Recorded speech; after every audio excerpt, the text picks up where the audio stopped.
Cleven Malija ta' 22 sena minn Santa Venera inżamm arrestat wara li tressaq il-qorti akkużat bit-traffikar u possess aggravat ta' droga kannabis. Il-pulizija kienet tissegwi l-passi taż-żagħżugħ wara li rċeviet informazzjoni li allegatament l-akkużat qed jitraffika droga u jżomm id-droga f'garaxx Ħalbalzan. Huwa ġie arrestat it-tnejn meta l-vettura tiegħu ġiet ċirkondata mill-pulizija f'Santa Venera. Fit-tfittxijiet li saru fil-karozza nstabu 10 grammi kannabis u 3,000 euro fi flus kontanti. Fil-garaxx f'Ħalbalzan instabu 57 gramma kannabis oħra. L-akkużat wieġeb mhux ħati. L-avukat Franco De Bono li dera l-akkużat talab għal ħelsien mill-arrest għax qal li żagħżugħ għandu kondotta nadifa u anke minħabba s-sitwazzjoni brabta mal-pandemija.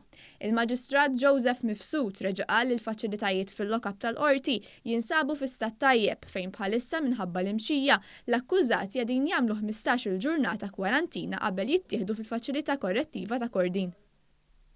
Raġel ta' 30 sena nata l-ħelsien mill-arrest wara li tressaq il-qorti akkużat bi vjolenza domestika.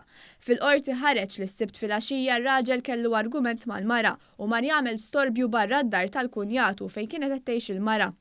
Fil-qorti ħareġ li l-akkużat għandu problema ta' droga. Il-Maġistrat Joseph Mifsud qal li ma jittollerax reati bħal vjolenza domestika li m'għandix tiqpa' moħbija imma għandha toħroġ sabiex jiġu protetti l-vittmi.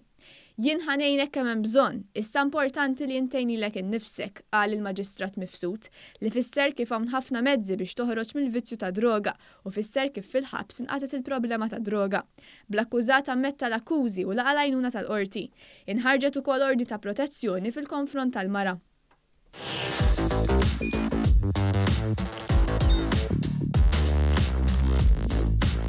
Idħol fuq one.com.mt u hemmhekk tista' tara l-programmi kollha li jxandru fuq One permezz ta' One Play.